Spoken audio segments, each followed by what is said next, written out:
If it wasn't for Bungie, I don't think that I would be as heavily involved in gaming as I am now. I know that that's a bold statement, but I can assure you that it's true. I grew up playing games, played them for most of my early life, but then life got in the way and I kind of took a break from games and didn't really go back to them until I graduated high school. At that point, I went to a friend's house one day, and it just so happened they had 4 TVs hooked up, 4 Xboxes, and they were having a LAN party for a first-person shooter. This first-person shooter was made by a company named Bungie, and the name of the game was Halo 2. From the moment that I sat down and played that competitive multiplayer with my friends, I was hooked.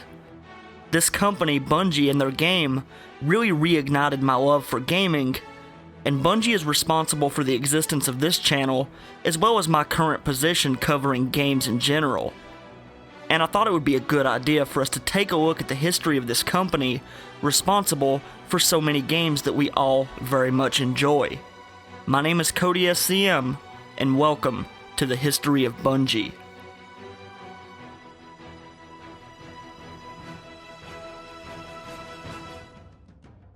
Bungie has very humble roots. Bungie was started when University of Chicago student Alex Seropian began the endeavor of creating his first game. It was a simple Pong clone called Nop, and it was released 20 years after the original title. This Nop game was very successful as a free piece of software, and it was a user-friendly alternative for the Macintosh platform. After the release of Nop, Alex went on to found Bungie in May of 1991. He used Bungie to self-publish his own game, Operation Desert Storm. Operation Desert Storm is a game that Alex wrote himself and packaged himself after he was able to successfully raise around $10,000 from family and friends.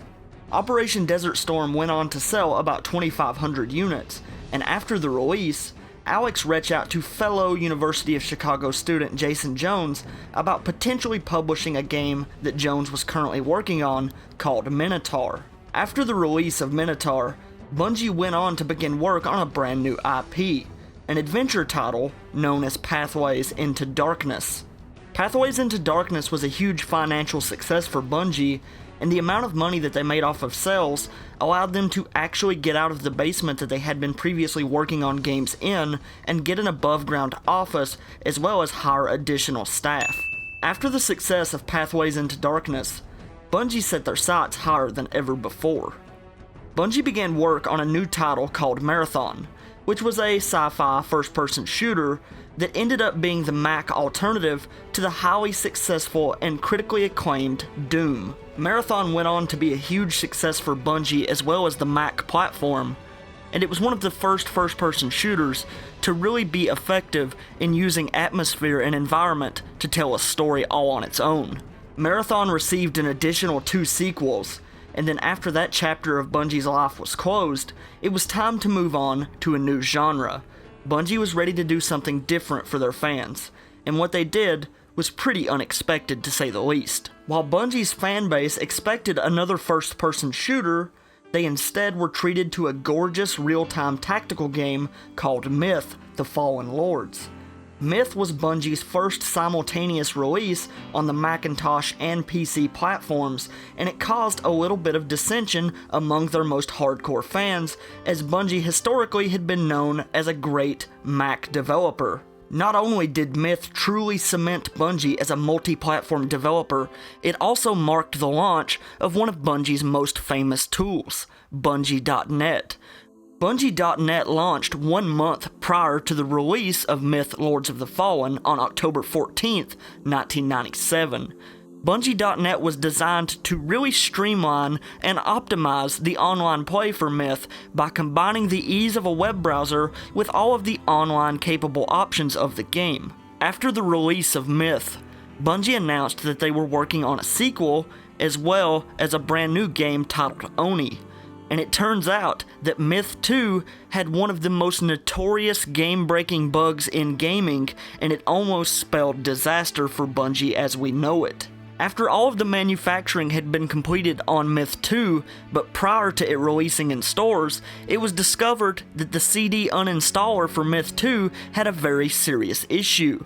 The uninstaller for Myth 2 would completely wipe whatever directory that Myth 2 was installed on. So, if players went out of their way and installed the game on the root of their computer, the Myth 2 uninstaller would essentially wipe their entire hard drive.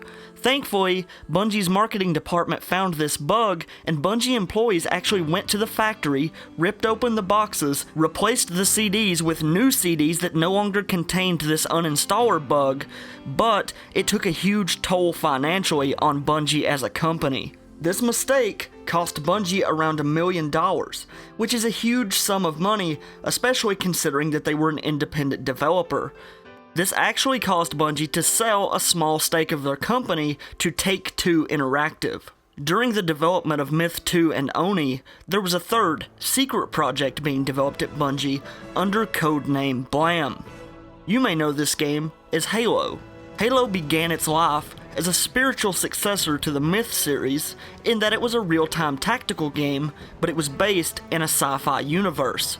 At some point during development, Bungie developers started toying with the idea of controlling a third-person avatar. The developers had such fun controlling this character, they decided to switch the focus of the game and make it all about players controlling this character. But at this point, they opted away from the third-person camera perspective, instead to go with the first-person camera perspective, because they felt like that was the most immersive experience for the player available, and they felt like it was a great opportunity for them to tell an impactful story. It was around the time of the development of Halo that Bungie was actually acquired by Microsoft Studios to help bolster the launch of the newly announced Xbox console.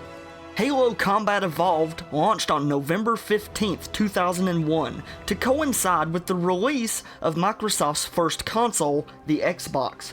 Within 5 months of release, Halo had sold over 1 million copies worldwide, going on to be a huge success for Bungie as well as the Xbox. Halo really redefined what a first-person shooter could be, and it set the bar incredibly high for other games to follow. Halo went on to spawn numerous sequels that were all successful for Bungie and Microsoft. But then, in October of 2007, Bungie announced that it would be leaving Microsoft to become an independent company again. This had the gaming world on the edge of their seats, because we all enjoyed Bungie and we were excited to see what they were going to do next. After Bungie had reclaimed their independence, they went on to create 2 more Halo games for Microsoft. They created Halo ODST, and then the final Halo title to be developed by Bungie, Halo Reach. After the launch of Halo Reach, it was time for Bungie to finally embrace their destiny. In April of 2010, Bungie announced that they were entering into a 10-year publishing deal with Activision Blizzard. And on February 17, 2013, Bungie announced their brand new IP, Destiny. Destiny is a first-person shooter set in a sci-fi universe. Destiny combines elements from massively multiplayer online games, as well as an RNG loot system similar to that found in games like Diablo, and wraps that all up in a package of first-person shooter mechanics similar to the Halo series. And while Destiny received mixed reviews at launch, the game was a commercial success for Bungie, and it still bolsters a very large player base.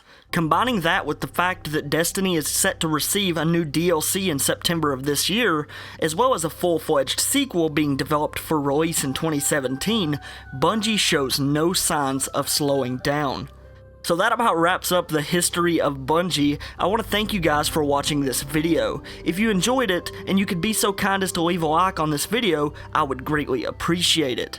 Also, if you're new to Follower, make sure to subscribe for the latest news, lore, and entertainment. As always, my name is CodySCM, and thank you for watching.